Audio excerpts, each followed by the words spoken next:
They said there was a treasure on the island, its location known only by the dead. I could see it in my dreams.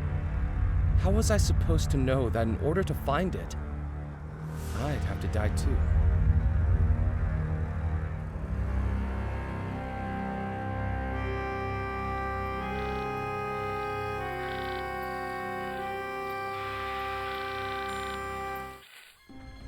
Spirits and specters from regions unknown, guide to me the wanderer who searches alone. Well, welcome back, Murphy McCallan. Have you found all 5 ingredients for the spell? I found 3 so far. Only 2 are left, the chalk and the coffin nails. Hurry. The island will lead you to that which you seek. I have no doubt about that.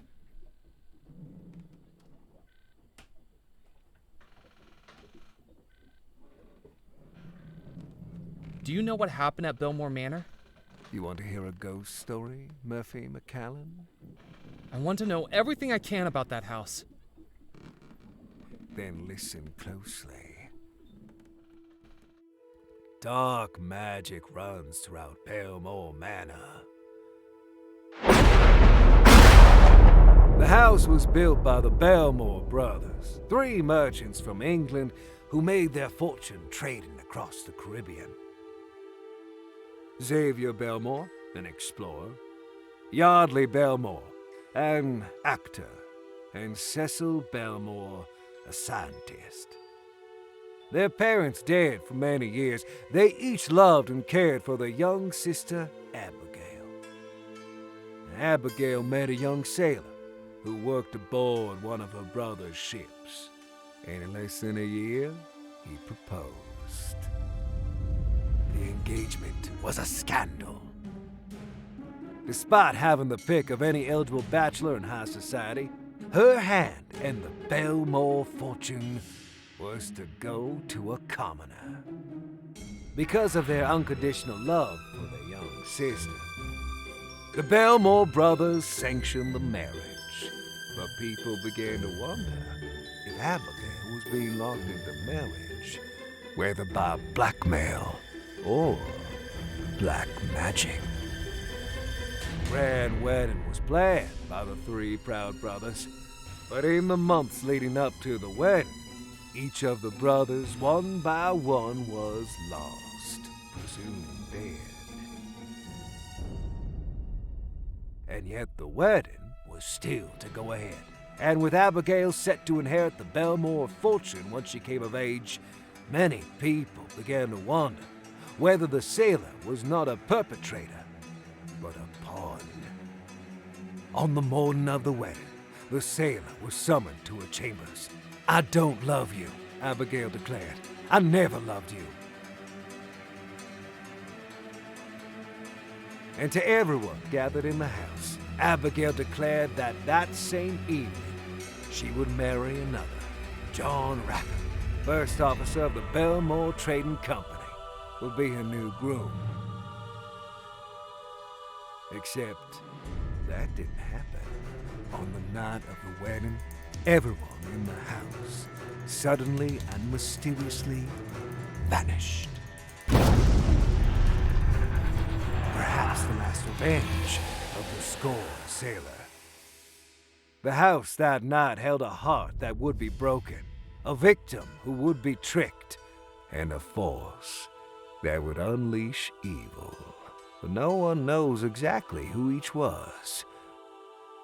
If you want to find the treasure, Murphy, you'll have to find out.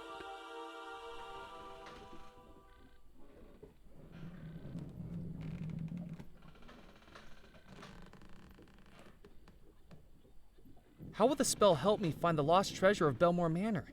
There are things on this island that have gone unseen. Stories that have been left unheard, at least to mortals. I commune with regions beyond. Let me introduce you to a friend. Out of the shadows, the cursed and the damned, return now my servant to do my command.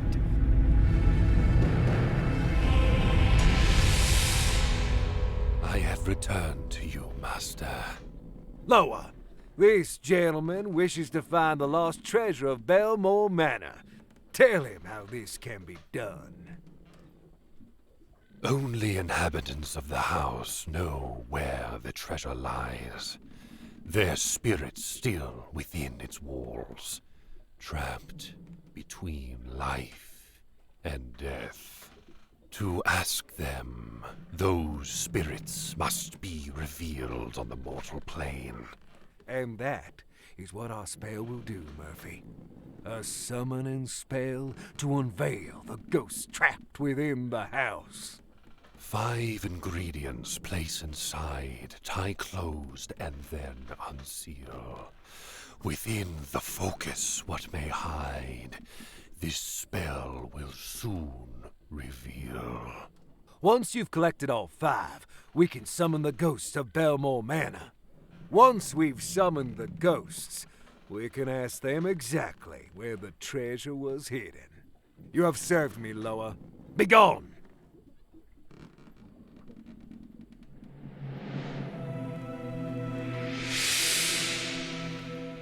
Who is the creature that you talked to?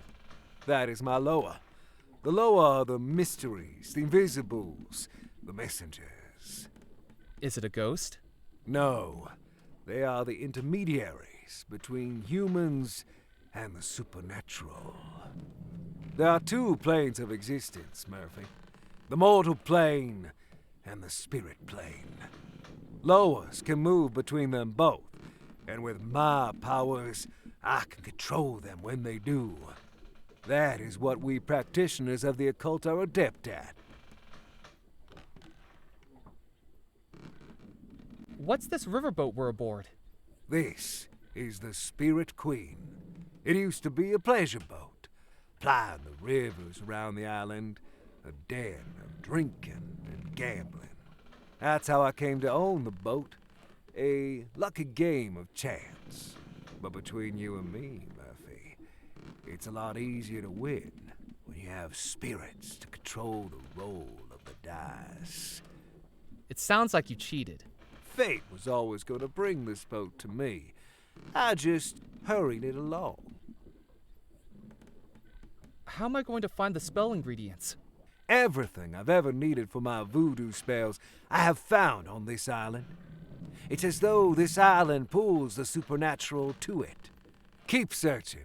Once that's complete, I will show you the final step of the spell. Why is this island such a focus of voodoo energy? I suspect the answer to that question already lies in what you're seeking. How did you learn voodoo? I've always been adept with the mystic arts. Just as you dream of treasure, Murphy, I dream of power. I came to Devil's Rock many years ago, drawn by its voodoo energy. And no sooner than I arrived, the spirit world began to reveal itself to me, pleading for me to be its master. I'm going to finish finding the voodoo ingredients. Hurry back.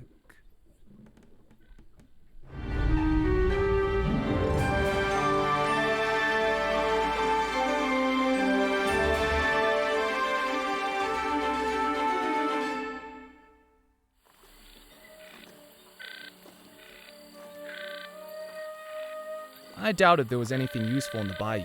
I wasn't going to risk having my arm bitten off by an alligator to confirm those doubts. The ship looked like it was sinking into the murky bayou water all around it. A taxidermied fish was mounted on a board surrounded by an old frame. A plaque below read, "Record-breaking Pencosa fish, caught by Captain Pemberley." I took the taxidermied fish from the rotting wooden frame.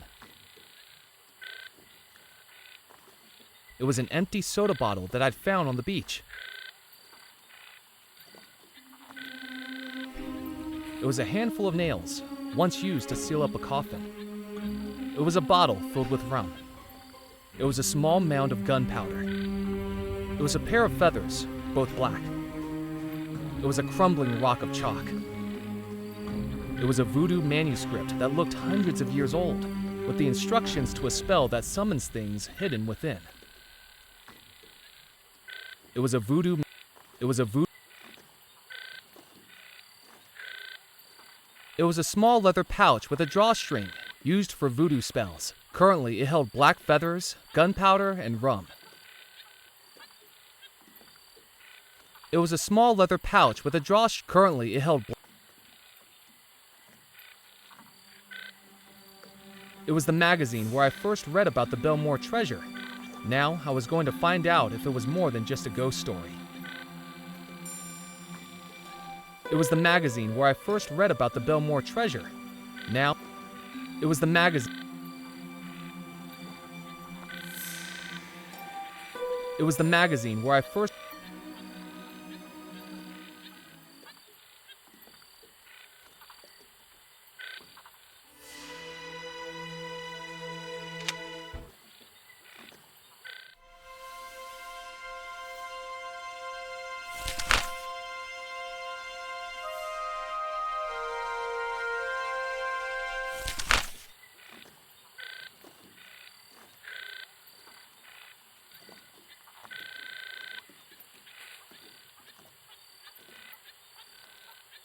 A frayed sack hung from the wooden crane.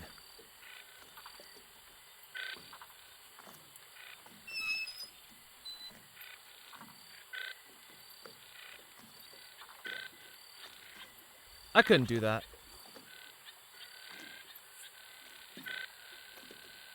I jiggled the handle, but the door was locked. The wooden shack had a single door. From the moss growing on it, it looked like it hadn't been used for years. The glass of the window was so thick with dust and grime, I couldn't see through it. With a bit of elbow grease, I pushed up the wooden window frame. Pressed against the inside wall was a dusty desk covered in spider webs, and on top it, one thing lay undisturbed, a small folded document, which I picked up, along with an unintentional 8-legged companion. Ugh! Ghost stories and haunted treasures I could handle, but spiders gave me the creeps.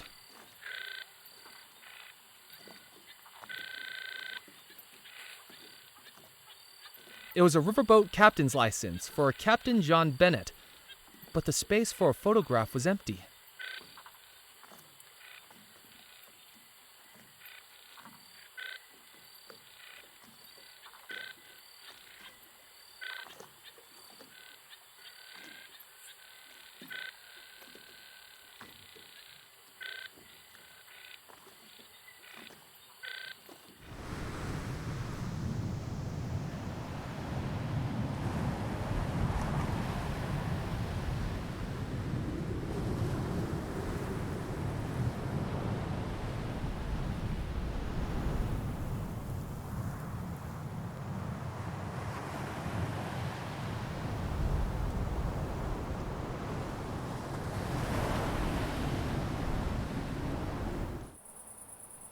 Framed by trees and lit by moonlight, Belmore Manor stood imposingly in the still night air. Even without lights on, it felt like something inside the house was calling me, or warning me.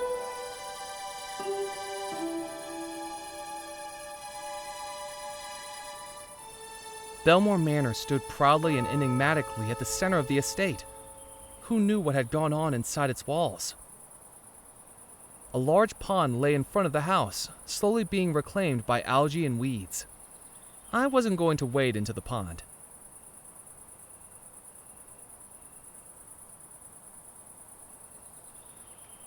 It was the grand front door to Belmore Manor. I wondered how many people had entered the house this way, and how many never came back out again.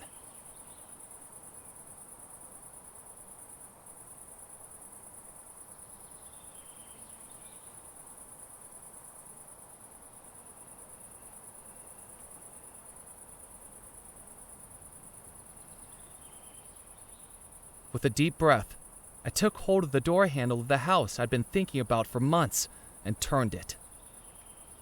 Unsurprisingly, it was locked. I briefly considered breaking into the house, but unsure of just how true the ghost stories were, decided it was better to not risk angering any spirits that may have been in there. If I was getting in, I was going to need the key.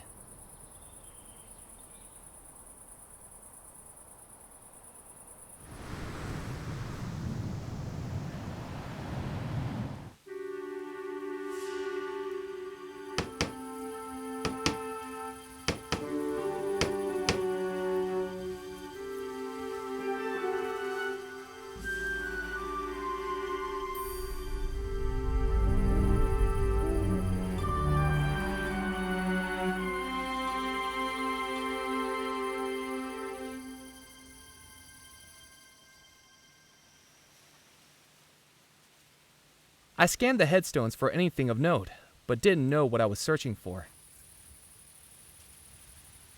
Embedded into the hillside was a large, elaborately carved crypt. It looked to be hundreds of years old.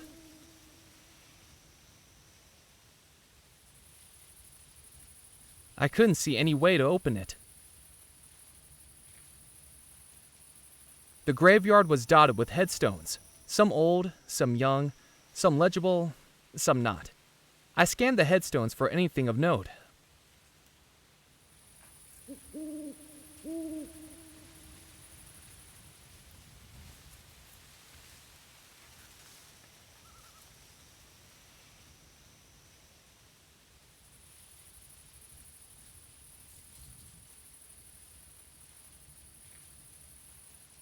Where one of the table legs was broken, a jack was being used to prop it up, stopping the table from wobbling. A coffin sat upon a rickety-looking table, with one leg shorter than the others. The rough-looking coffin lay unceremoniously on the rickety table. The coffin lid had been nailed down securely. I wasn't going to be able to open it. A rusty tin can sat on the ground. The tin was empty.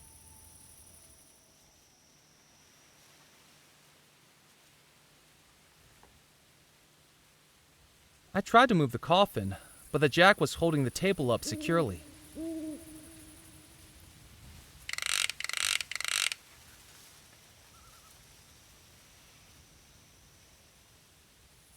It was a screw jack, the type I normally see being used to hold up a motor car when changing its tire.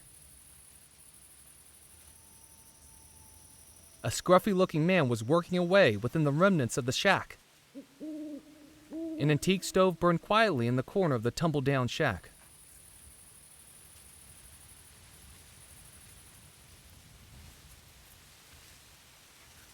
Hello. Ah, consarn it! Don't sneak up on people like that. You frighten the dying daylights out of me. He looked at me like he'd seen a ghost. Sorry, you seem a little jumpy? I thought you were those pesky kids again. Kids don't seem like a reason to be scared. They're little terrors. I'm sure they're gonna give me a heart attack. Last week they showed up with a doctor's note they forged, saying a man I'd buried that day was just a very deep sleeper.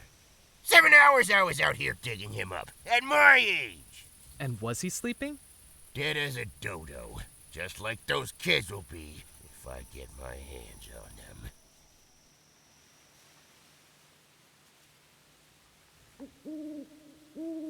My name's Murphy McAllen. I've just arrived on the island. Well, welcome, Mr. Murphy. I'm Edgar Kettle, gravedigger, undertaker, coffin maker, and anything else that needs doing to keep this cemetery running. Has the cemetery been here long? This cemetery is the whole reason Devil's Rock is populated. Back when the mainland was first settled, they used to ship off the bodies of undesirables to be buried here. The criminals and paupers. St. Juniper's Church up on the hill was one of the first structures here, along with the fort. So that's what this place became. A cemetery island. A place where only Beelzebub himself would take the bodies that were interred into its caves and tunnels. The Devil's Rock. Creepy.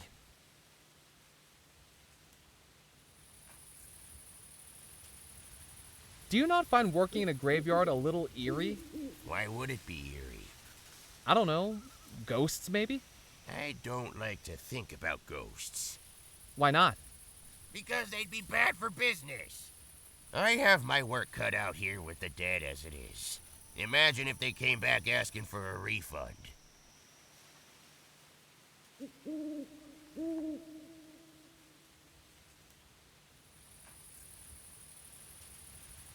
So there are caves and tunnels on the island? Oh yes, all over it. Some natural, some man-made. No one knows where they really are, though. I'm quite surprised I've yet to dig myself down into one. They say there's one that runs from the church to the crypt just down the path. An old escape route. But I've never been in there.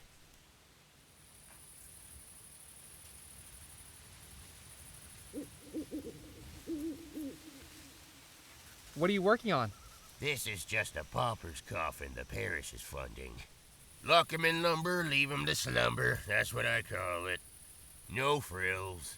This'll end up 5 feet under by the end of the night. I thought it was supposed to be 6 feet. You're not the one doing the digging. 5 feet means I get a tea break.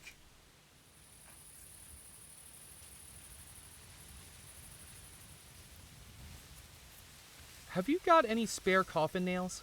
No, I don't got any to spare. I have to buy these out of my own pocket. Do you know how much the parish gives me per burial nowadays? A pittance. The roof's leaking, my table's broken. I've used floorboards to build some of the coffins. Take my advice. Don't go into this line of work. I'm telling you, undertaking's a dying business.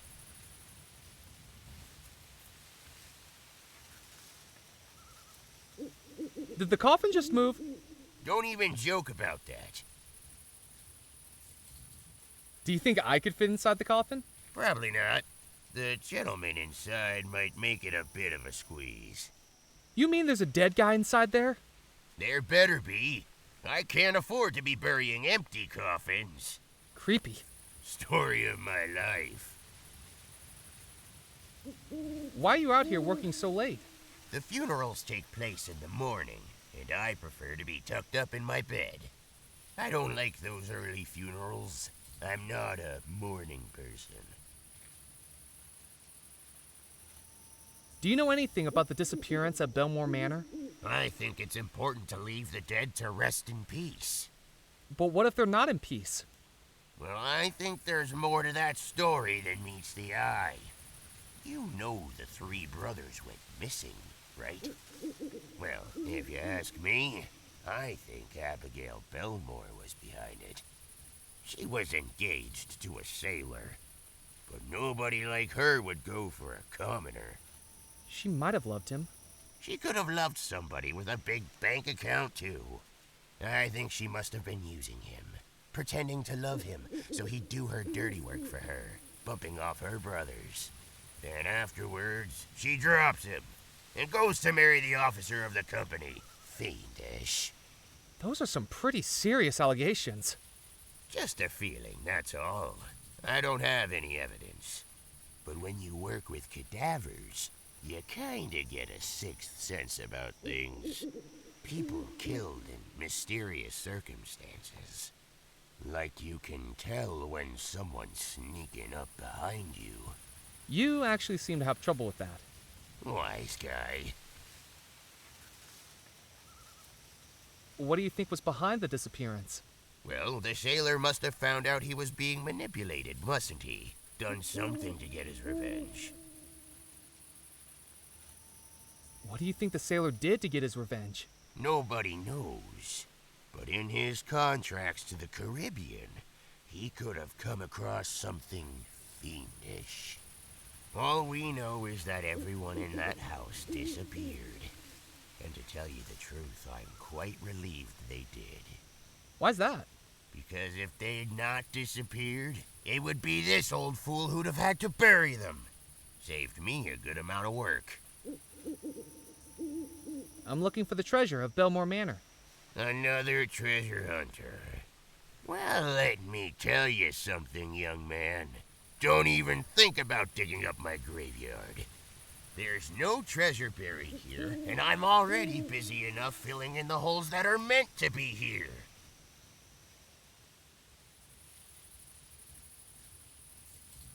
Have you ever accidentally buried someone who is still alive?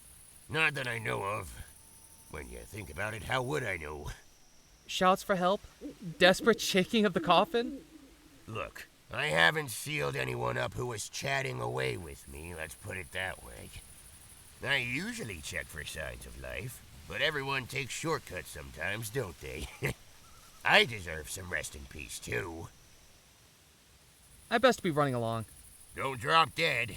I don't want anything else adding to my to-do list.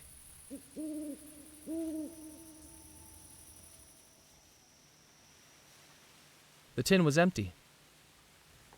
I didn't need to do anything with the stove, and would have probably burnt my hands if I tried.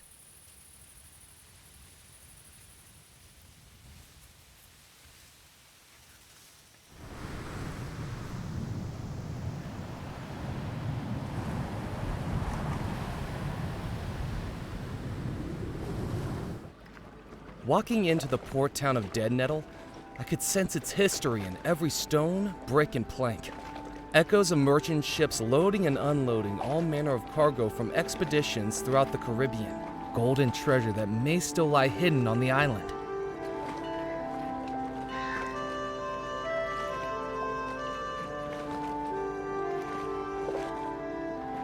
It was the door to a jewelry shop, with a sign behind the glass reading, "Back in 5 minutes."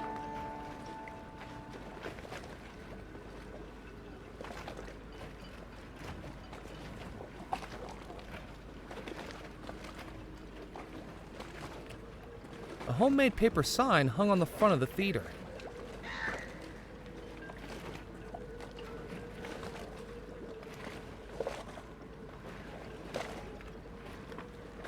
A poster was hung on the wall.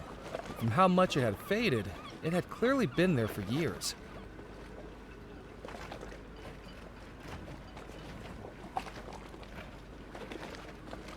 The tip of a wooden boat poked above the water, clearly the result of a rather unfortunate expedition. There was no way to get out to the wreck, and from how decayed it looked, no reason to get out to the wreck either.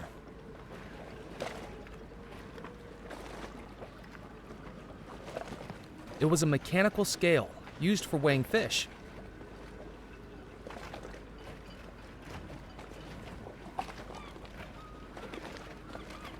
If I was going to make use of that, I needed a fish to weigh. A fisherman sat at the end of the pier, his legs dangling over the edge, his eyes engrossed in a book, and an air of being distinctly proud of himself. Are the fish biting? Well, not so well today, to tell the truth. They must have been spooked by something. But you should have seen them yesterday. I was having to fight them off the rod. The name's Ned Kipps, by the way. Just Kipps to my friends. I'm Murphy McCallum. Nice to meet you, Mac. What are you doing on this old rock anyway? I haven't seen you around before. Here on vacation? I guess you could say that. Then you got worse judgment than an arm wrestler squaring up to a kraken. Hope you don't regret it. Me too. What's that book you're reading? The Louisiana Book of Records. There's this fish called a pinkoza that swims around these parts. Delicious barbecue. And you're looking at the fella that's caught the heaviest pinkoza ever weighed at the Dead Nettle docks. Now I'm looking to see if it's a state record, maybe even national, or a world record. That's some achievement. Oh, it was. Got my photograph on the front page of the newspaper and everything. What do you do with the fish you catch? A couple I save for myself, and the rest I sell to the Captain's Club. They fancy them up with lemon lobster, slawfish something or other. Fools. Everyone knows the best way to cook them is to barbecue them. But then again, I haven't eaten in that place my whole life. Why not? I don't have a captain's license, so they won't let me in. Don't you have a fishing boat? Now, I used to. The Petit Pichet. But they don't count it if it doesn't have a crew. What happened to it? That's it across the harbor with its bow sticking out the water. It was the strangest thing. There I was, fishing just out in the bay, when a sea serpent comes out the water, wraps itself around the boat. Well, I was going to be a goner. Jabbed my fishing pole right in its beady eye, throttled the motor, and managed to make it back to shore just as the hull went under. It's lucky I made it out alive. That's a pretty tall tale. I wouldn't believe it myself if I hadn't seen it with my own eyes. It was clear that Ned had a penchant for fanciful stories. He told them with such vigor, I think he'd convinced himself they were true. How do you catch a pinkoza fish? Oh, it's not for the faint of heart, Murphy. Decades of practice, hours of patience. I tell you this, I doubt you'll ever beat my record. Don't worry, I'm no fisherman. You know, I could write my own book, put my techniques in that, or an autobiography. Sea serpents, kraken, sunken treasure. I just need to snap the title. Something exciting, something dangerous, something that'll get the book picked up off a shelf. I know. Fish and Kipps. That'll work. What do you know about the disappearance at Belmore Manor? Now there's a tale to tell. You know about Miss Belmore? The bride engaged to the sailor? I heard she was having an affair, getting up to no good with this fellow called John Rackham. He was one of the Belmore Company's higher-ups. Anyway, sailor catches wind of it and tricks Rackham into giving the lady a gift. That's what caused everything to go topsy-turvy. What was the gift? Call me a liar, but there are places in the Caribbean that trade things more elusive than gold. Ungodly things. Is that what you think caused the disappearance? What else could it be? What can you tell me about Miss Belmore? Abigail. More beautiful than a mermaid, and twice as fishy. Seems like such a nice girl, too. Until the affair. It seems so unlike her. What about the sailor? Don't know much about him. Never met the fella. I never got involved in the dock work, to tell the truth. Always preferred to sit with my fishing pole and fend for myself. We all figured that Abigail being in love with him and everything. He must have been fine folk. I think we were wrong. Poor Rackham, though. He was wronger still. I'm a business guy myself. Get the product, sell the product. Nothing wrong with bringing home the bacon. But he brought back trouble, and he paid the price. I suppose it was a mistake for him to get involved with Abigail. It's risky mixing business and pleasure. I'm looking for the lost treasure of Belmore Manor. Well, I've heard a tall tale or two, but even I'm not spending my time looking for that. It's been lost for 30 years now. Lost means it's still ready for finding. I've traveled every waterway on this island, and I haven't even seen a hint of it. It could be at the bottom of the ocean for all I know. And I've found a few treasures in my time.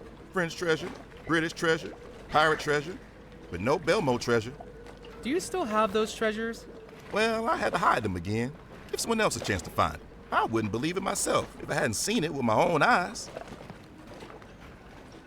Catch you later, Ned. See you around, Mac. It was a mechanical scale used for weighing fish. That's for weighing fish. No one's going to beat my record. That's for weighing. That's for weighing. I hung the fish on the scales. Nice try, Mac, but it's going to need to be heavier than that to beat my record.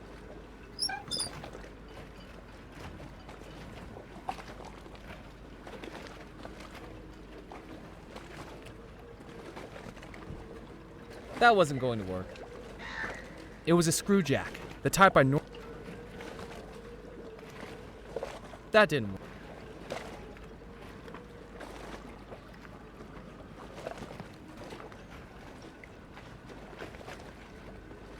A notice board stood outside the newspaper office, containing a mixture of front pages and advertisements. The latest newspaper contained a photograph of the fisherman on the docks, with a headline declaring he'd just broken the island's heaviest catch record. Nothing else was of interest.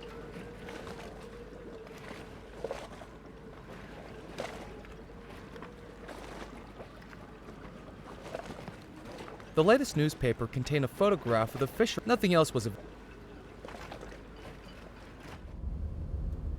You! Stop right there! What's your name? Murphy McAllen. I haven't seen you before. What's your business? I'm just visiting. Why do you need to know? Because your business is my business, and my business is news. I'm Evelyn Stoker, editor of the Juniper Parish Gazette. No misdeed left unshared, no drama left unmonetized. Come on, work with me here, Murphy. I need something juicy. Committed any crimes? Uncovered any affairs? Any deep, personal secrets to reveal? The honest-to-God truth. No. I need a good story. I can't always let something minor like the truth stand in the way of that. The editor peered over her spectacles at everything she did. I wondered if the only reason she wore them was to peer over them. It was a pair of scissors left on the table from packaging the newspapers. A ball of twine had been left on the table, presumably used for bundling up newspapers.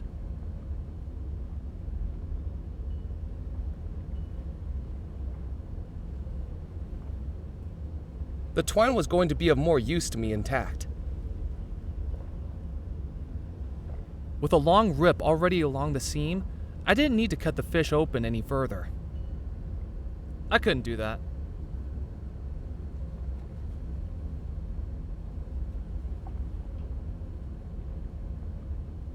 It was a large and ornate printing press, which must have cost a fortune decades ago, but was now very much out of date. Don't even think about touching that machine. Hanging on a peg at the far side of the room was a battered flashbulb camera. There was no way I was going to get past the newspaper editor to get it. Besides, I didn't know how to operate it. On the floor was a large canister filled with dark black printer's ink. Around it, the floor was stained with ink splatters. I wasn't going to get ink all over my hands.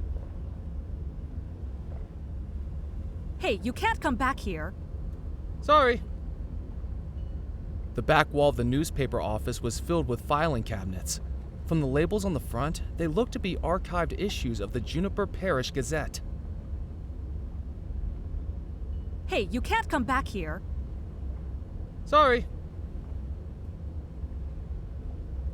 Yes? Hi. What are you working on? Listen to this. An innocent victim's domesticated canine has been suddenly and mysteriously ripped away from them by fate. Its location and intentions are unknown. Wait, are you talking about a lost dog? Technically, it's not lost anymore. It was found shortly before I got to the house. But still, the story must be written. I have a headline suggestion. Lost dog, not lost. I have a personal suggestion. Butt out. Don't you have more interesting stories to write about? The crackpots this island calls a population wouldn't know something interesting if they paid for it. Which they hardly do. Believe me, I've tried to get juicier stories. Scouring the island, doorstop interviews, hiding beneath windows. You eavesdrop on people through their windows? It's called investigative reporting.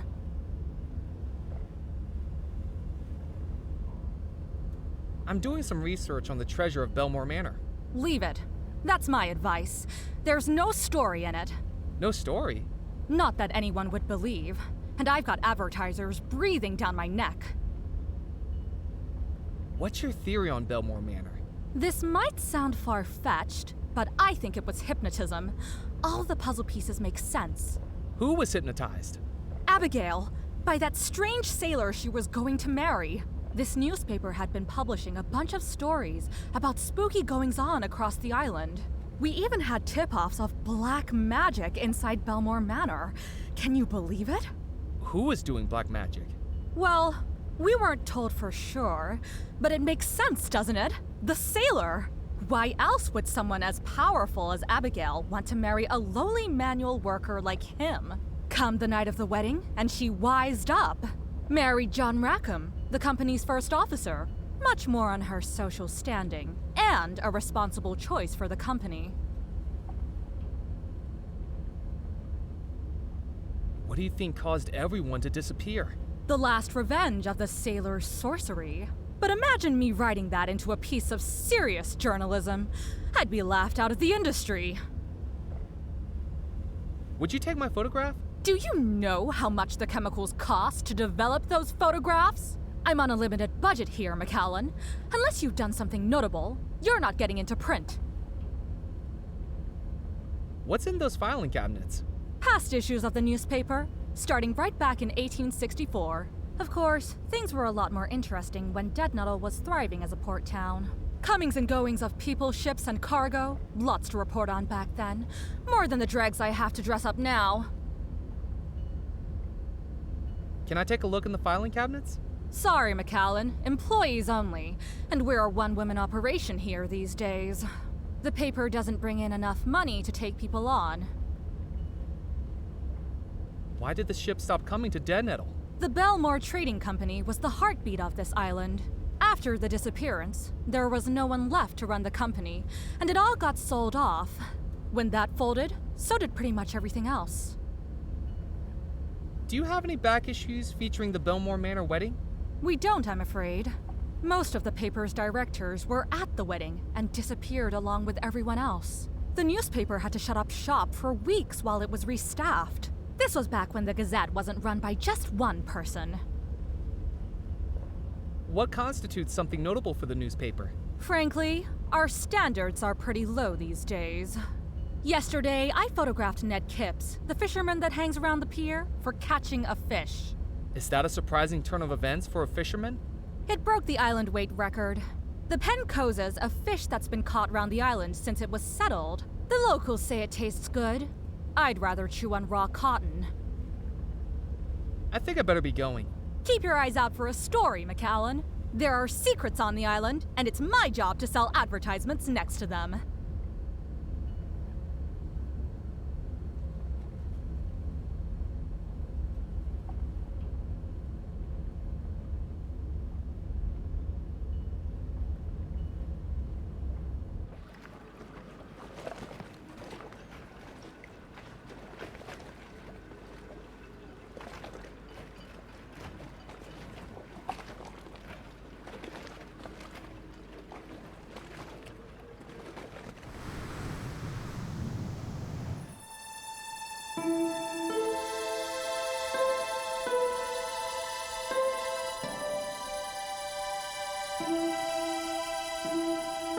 With a deep breath, I took hold of the door handle of the house I'd been thinking about for months and turned it. Unsurprised, I briefly, if I was getting...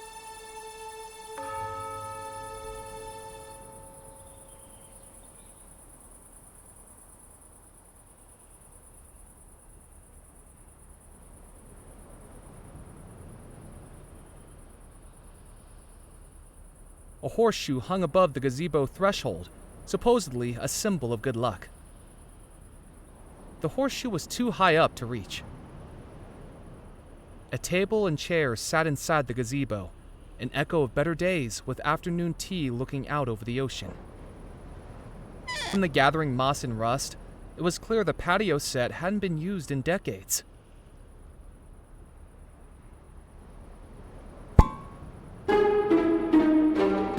So much for good luck.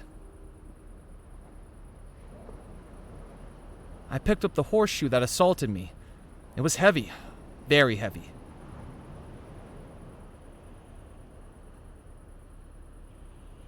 It was a heavy iron horseshoe. With the ripped seam as an opening, I placed the horseshoe inside the taxidermied fish. Now it was heavy.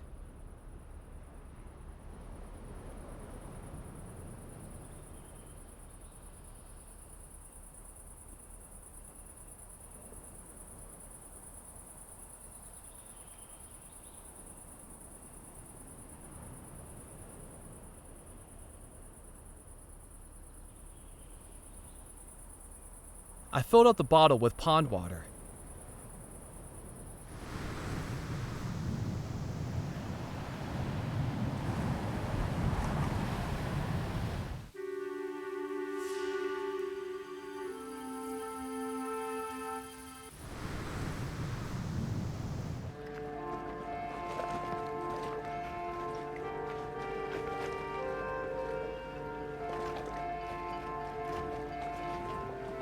That wasn't going to work. It was a taxidermied fish, now concealing a heavy iron horseshoe inside it.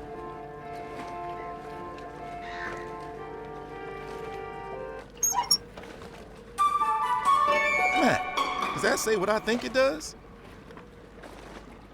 You've been holding back on me. That breaks my record.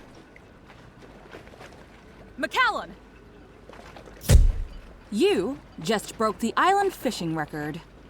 How did you hear about this so fast? It's my job to know about things fast. Now, I'm doing the questions here. So what led to this unbelievable turn of events? Years of practice? Or a one-in-a-million fluke? Did the fish just jump into your lap as you walked the quayside? Was the fish dropped by a passing seagull? Would have been a pretty darn big seagull. Just beginner's luck, I guess.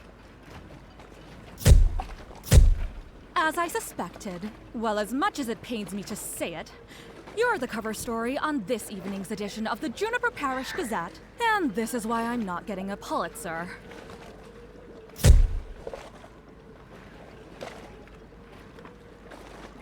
I've got to hand it to you, Mac.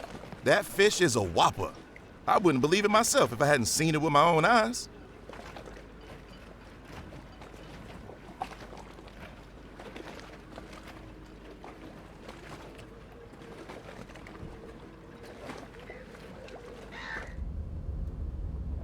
Murphy, have you seen the cover of the evening edition? I think we caught your personality perfectly in that photograph.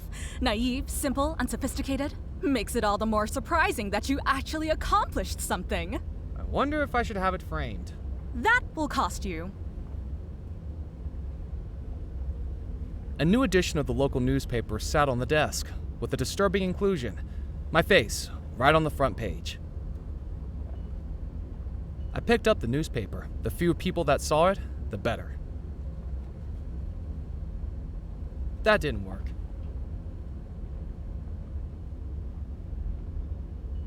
The headline read, "Island Newcomer Breaks Fishing Record," with my photograph printed in black and white.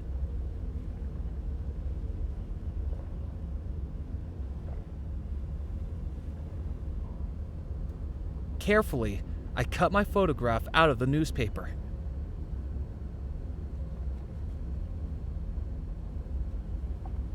That wasn't going to work. It was the photograph of myself I'd cut out of the newspaper. I wish I posed better.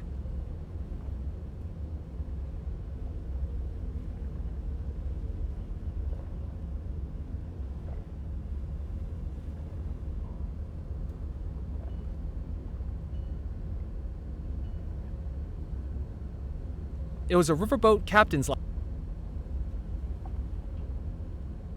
I stuck the cutout photograph onto the still tacky interior of the captain's license.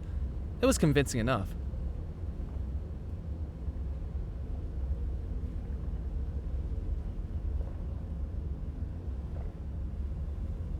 It was a riverboat captain's license, now adorned with my photograph. Don't even think about touching.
I tied the twine to the uneven table and took up a hiding spot behind a nearby wall. It was time to wake the dead. Hello? Hello? Why is it so dark in here? Huh? Who's that? I'm stuck! Help! Help! If that's you kids... Get me out of this thing! Oh, no, not again.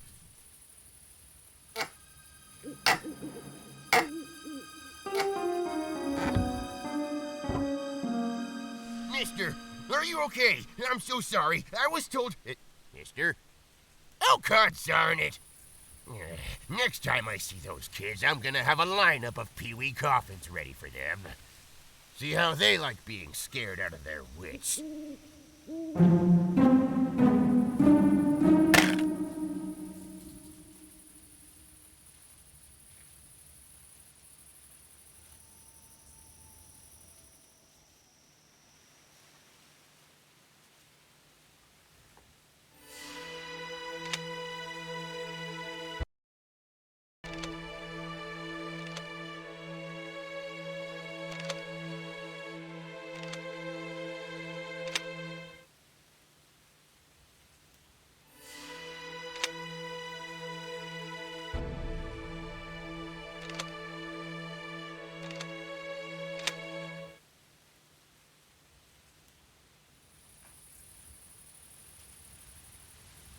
The rusty tin now contained the used nails the gravedigger had pried from the coffin.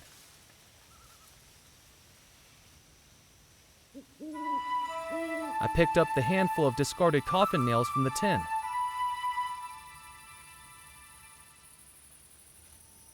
I wasn't going to search the dead body. I'd never seen a dead body before.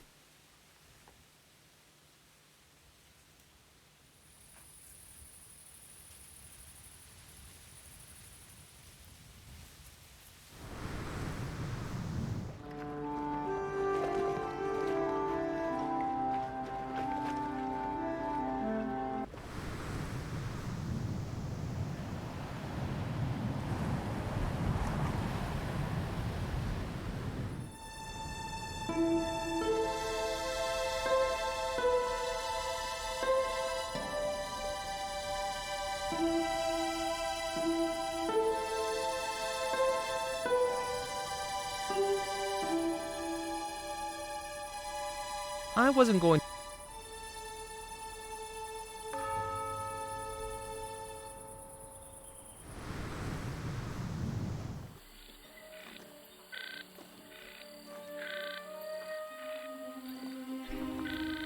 It was a voodoo. You've returned. Have you found all the ingredients and placed them in the gree-gree? Not yet, but I'm working on it.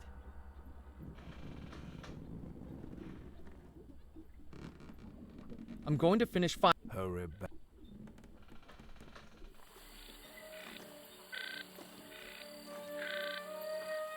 I placed the coffin nails into the gree-gree. It was a small leather. Currently, it held. I couldn't do that. That wasn't. It was a small leather pouch. Currently. You've returned. Have you? Not yet. I'm going to. Hurry.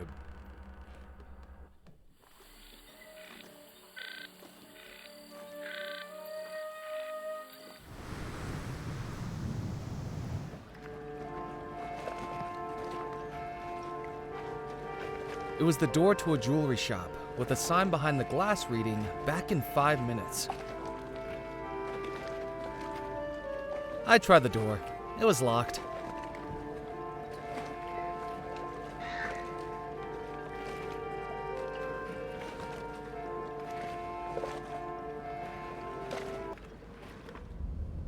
Anything to report? Nothing yet, but I'm keeping my eyes open.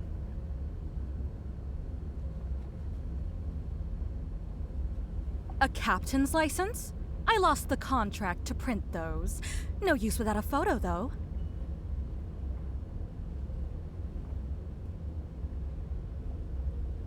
I couldn't do that.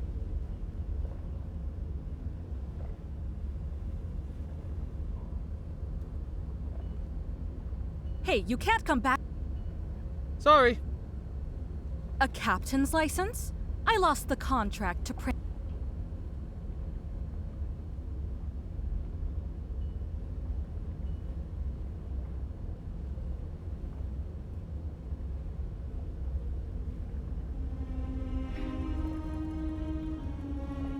It was a voodoo man.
I tried the door. It was locked.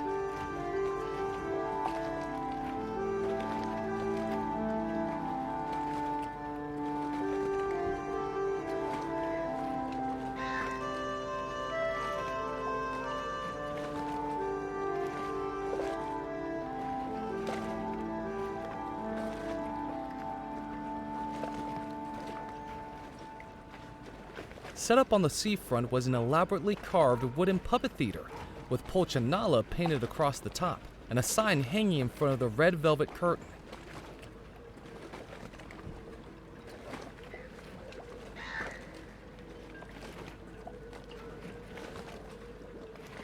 The sign read, "The Fantastic Fantaccio Brothers will be performing tonight. People of all ages welcome. Donations welcome even more so."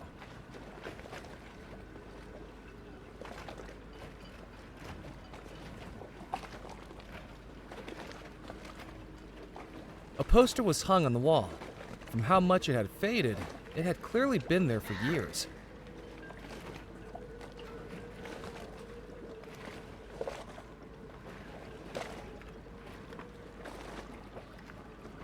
The poster advertised billiards at the Captain's Club, with 3 billiard balls and 2 cues framing a cube of billiard chalk.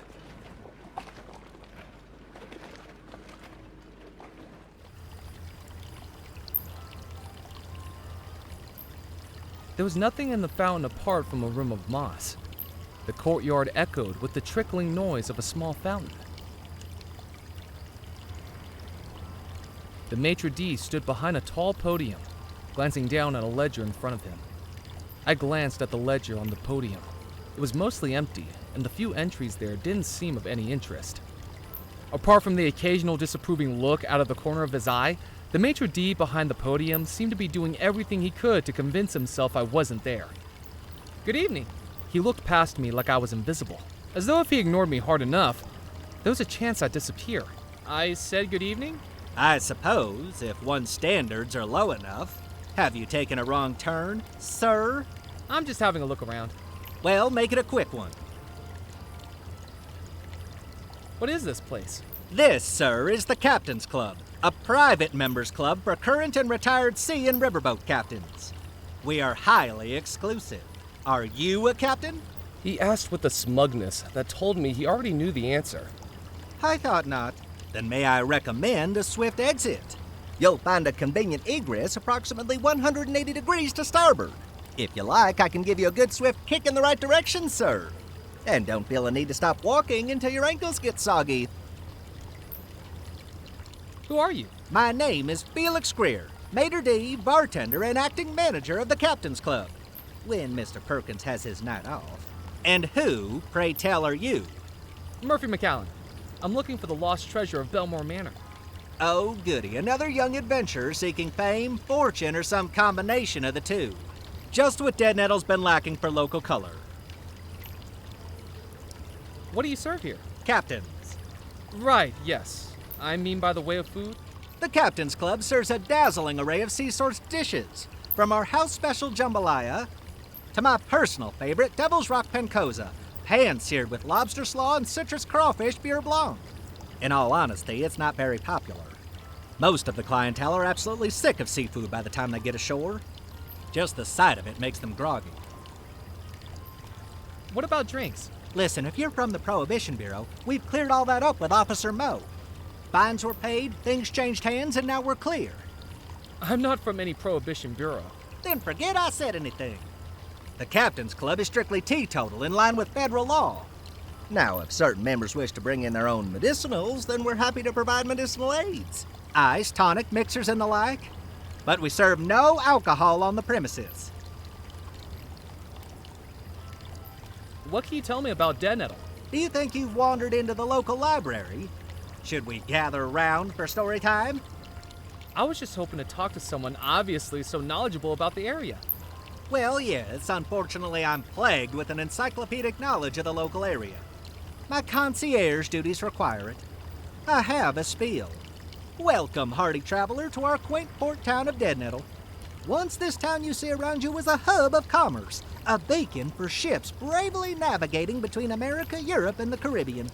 With the unfortunate dissolution of the Belmore Trading Company, our town has settled into a quieter life, perfect for the sailor ready to hang up their cap. We hope that you enjoy your time in our homely town and perhaps explore some of the local sites. With the Captain's Club always here as your home port. Why was the Belmore Trading Company dissolved? Well, you're taking me off script, but it really was quite the scandal. The 3 owners of the company vanished, and there was simply nobody left to run the company. Wasn't there anyone who tried? The first officer of the company, Mr. Rackham, looked to step up, but he disappeared too. I do wish the company hadn't collapsed. I bet lots of people share that wish. I might have more customers if it hadn't. What do you know about the lost treasure of Belmore Manor? Do you think you're living in a storybook? Weathered maps, talking parrots, X marks the spot? Grow up, you silly boy. Captaincy is an accomplished skill which doesn't need belittling by childish tales like lost treasure. What do you know about the Belmore wedding? You mean the disappearance of the Belmore wedding? On moonlit nights when the waves crash against the rocks, the captains of this club trade yarns about this very mystery. Did you know Abigail Belmore's fiancé was a sailor who worked on the ships? Some of the old boys here even worked with him. They say he loved her, as true as a captain loves the sea. But she was a temptress, a siren who scuttled that sailor's heart. What did she do?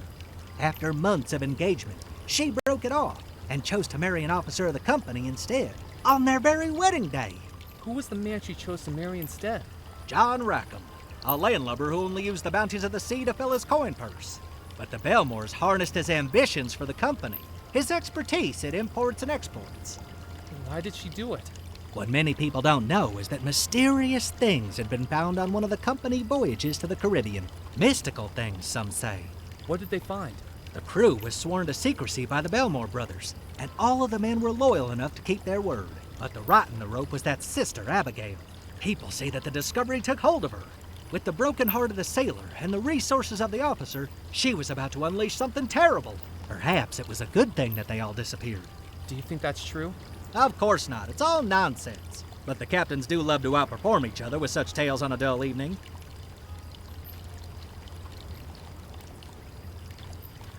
What makes you think I'm not a captain? Well, for one thing, you lack the grizzle, the crustiness, the essential R of a captain. How do I get those? Years of exposure to salt water and sullen, uncooperative crew members, I should think. Tell me, have you ever captained a 3-rigger through a tropical typhoon?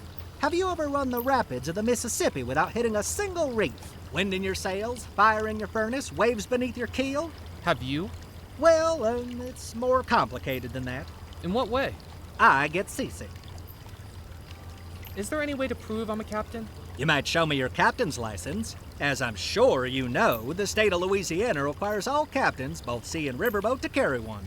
But don't try to foist me off with a fake. Last week, we had someone present a license with a photograph distinctly unlike their contemporary appearance. The photograph was clearly of someone a good deal older than them, with more facial hair and, most importantly, one less eye. You know, I must have left my license in my other pants. Certainly, sir. Hopefully I'll be able to read it, seeing as I was apparently born yesterday. I best be casting off. Don't feel the need to rush back, sir.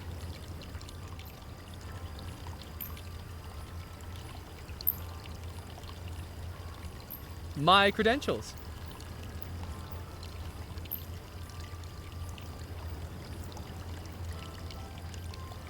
You're telling me you are a captain? I trust it's all in order. Look, Sonny, the bylaws of this club only allow the club manager to verify a captain's license. And Mr. Perkins is enjoying his backgammon evening with Mrs. Perkins and the ladies this evening, with strict instructions not to be disturbed. So I'll be accepting this tonight, but try this again tomorrow night and it'll be another story. Now, with that said, a warm and hearty welcome to the Captain's Club. We sincerely hope you make use of and enjoy our facilities, and do please let me know if I can be of any assistance at all. An ornate statue stood in the alcove, the words carved into its base describing it as Amphitrite, the wife of Poseidon. I wasn't going to damage the statue.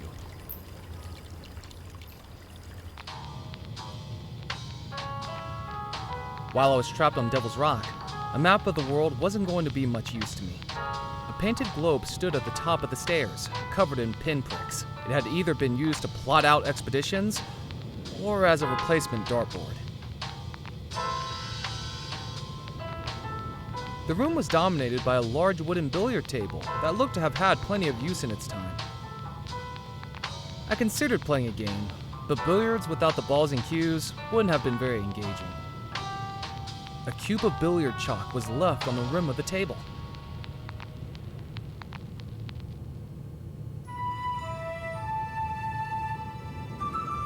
It was a small cube of blue billiard chalk.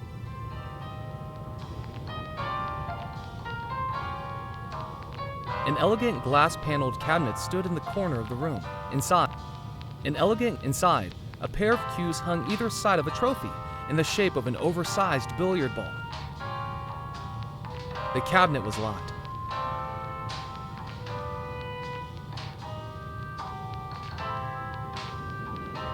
There was a small electrical switch on the wall.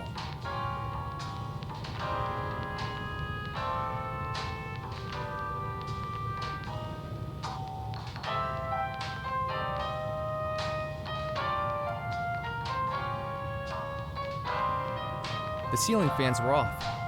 The ceiling fans were off. It was locked. It was locked.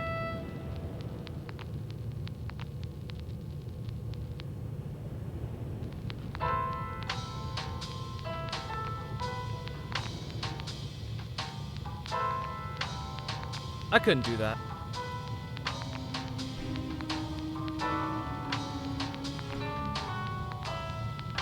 I couldn't do that. I placed the chalk into the gree-gree. I've done it. All 5 ingredients for the summoning spell.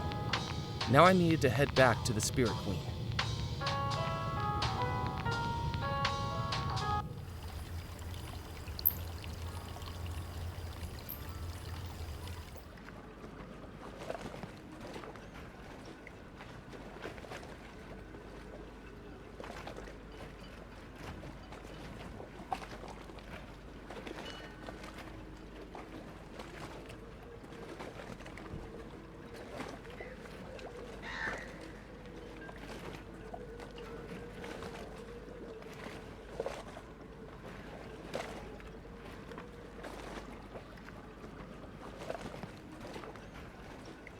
A fishing net was stretched between 2 poles. Usually they were hung up to dry, but this one looked like it hadn't been touched in a while. The fishing net was so worn it looked like it might fall apart at any moment. It wasn't going to be of any use to me.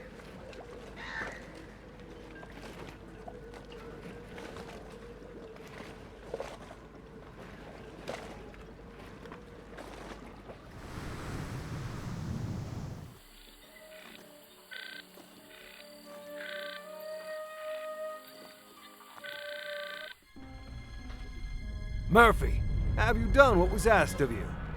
I have. Wonderful. Now, it is time for the final step. Out of the darkness, the sadness, the fear, I command you, my servant, now to appear!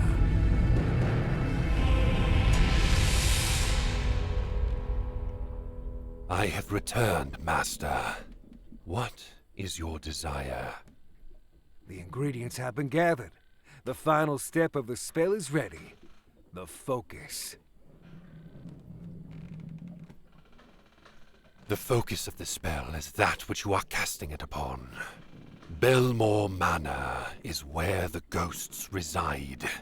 An image of Belmore Manor is what you must direct the spell with. Murphy, do you have an image of Belmore Manor we can use?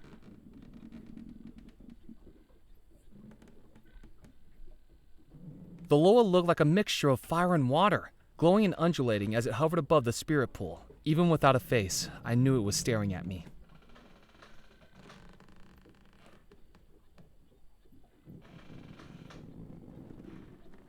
I didn't need to talk to the Loa. I needed an image of Belmore Manor to put into the gree-gree.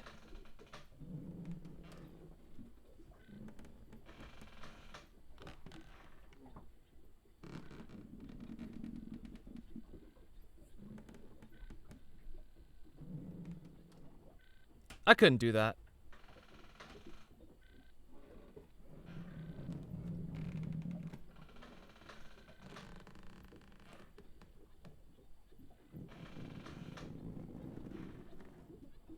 I didn't think he'd be interested in that.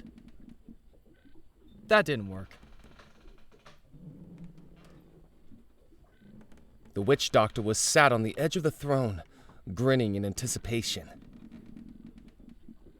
In the center of the room was a huge stone pool filled with swirling green water. Gazing into the spirit pool, it looked like I could see formless faces gazing back at me.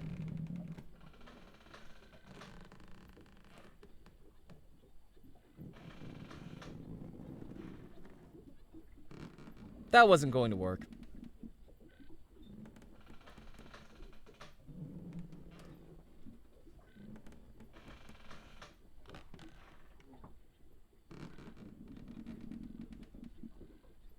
I folded the magazine cover and placed it inside the gree-gree. The spell is ready. Finally, the ghosts will be free again. Open the gree-gree, Murphy, and that will cast the spell. With some trepidation, I took the gree-gree from my pocket, and then, with a deep breath, opened it.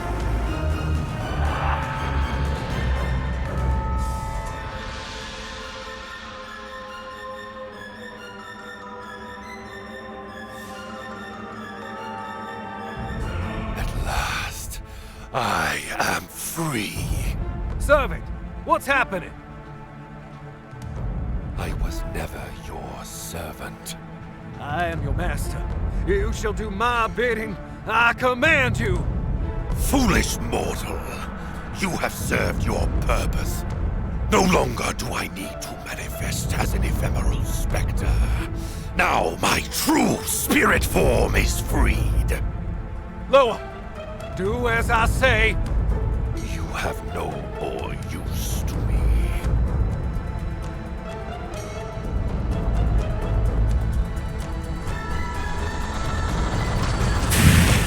I wasn't sure what I'd just seen, but the voodoo fire raging all around me was all too real. I needed to get out, and fast.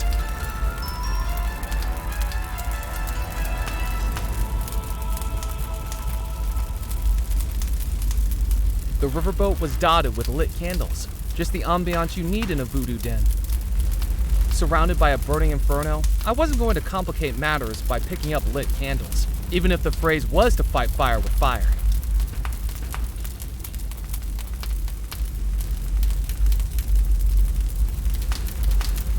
I wasn't going to be able to put the flames out with my bare hands.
From Inklingwood Studios.